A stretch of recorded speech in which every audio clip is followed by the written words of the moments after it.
اچانک اس کے پیٹ میں درد کی لہر سی اٹھی۔ درد اس قدر تھا کہ برداشت سے باہر۔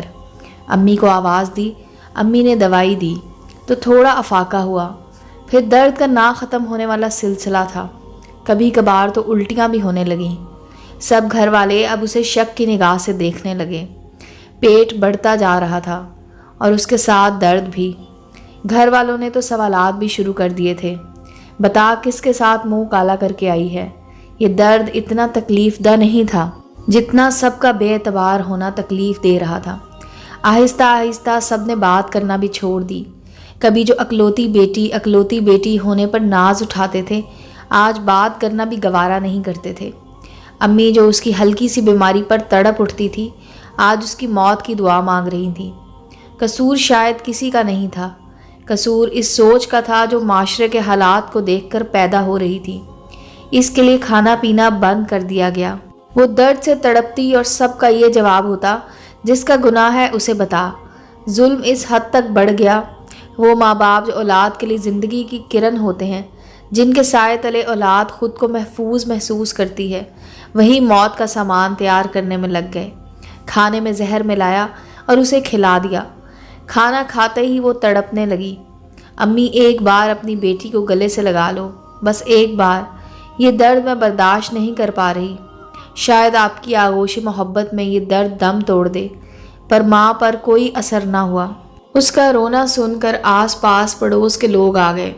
شرم کے مارے ماں باپ کے سر جھک گئے۔ شرم بیٹی کے تڑپنے پر نہیں، عزت کے جانے پر آ رہی تھی۔ سب کے کہنے پر وہ اسے ہاسپٹل لے گئے۔ بہت زیادہ کریٹیکل کنڈیشن کی وجہ سے جلدی میں سارے ٹیسٹ کیے گئے۔ لڑکی کے ماں باپ کہاں ہیں؟ ڈاکٹر نے پوچھا اور کہا، ذرا آپ میرے ساتھ چلیں۔ آپ لوگ دیکھنے میں پڑھے لکھے لگ رہے ہیں۔ آپ لوگ پڑھ لکھ کر اس قدر جاہل کیسے ہو سکتے ہیں؟ آپ کی بیٹی کے پیٹ میں رسولی ہے جو بہت حد تک بڑھ چکی ہے۔ اس کا علاج تو کسی نہ کسی طرح ہو جاتا، لیکن اسے زہر دیا گیا ہے۔ آپ نے اتنی لاپرواہی کیسے برتی؟ ڈاکٹر بول رہا تھا اور ان کے ہوش اڑ رہے تھے، آنسو نکل رہے تھے اور آواز ساتھ چھوڑ گئی تھی۔ یا خدا، یہ کیا گناہ کر بیٹھے؟ زہر پورے جسم میں پھیل چکا تھا۔ فوراً آپریشن کرنا ہوگا۔ ہم پوری کوشش کریں گے اسے بچانے کی، بس دعا کریں کہ وہ بچ جائے۔ آپریشن تھیٹر لے جاتے ہوئے ماں نے اس کا چہرہ دیکھا، جو شاید کتنے مہینوں سے دیکھنا تک گوارا نہیں کر رہی تھی۔ اس کے چہرے پر زندگی کی کوئی امید نہیں تھی اور نہ جینے کی تمنا تھی۔ اس کے ہاتھوں میں اپنا ہاتھ تھامے وہ اسے دیکھ رہی تھی اور کچھ کہنے کے لیے زبان ساتھ نہیں دے رہی تھی۔ آپریشن شروع ہونے سے چند لمحے پہلے ہی وہ زندگی کی بازی ہار گئی۔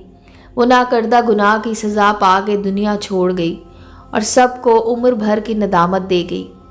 امید ہے دوستو سٹوری اچھی لگی ہوگی۔ چینل کو لائک اور سبسکرائب کریں اور بیل آئیکن کا بٹن دبانا مت بھولیں تاکہ ہر نئے آنے والی سٹوری کا نوٹیفیکیشن آپ کو مل سکے۔ ملتے ہیں اگلی سٹوری کے ساتھ۔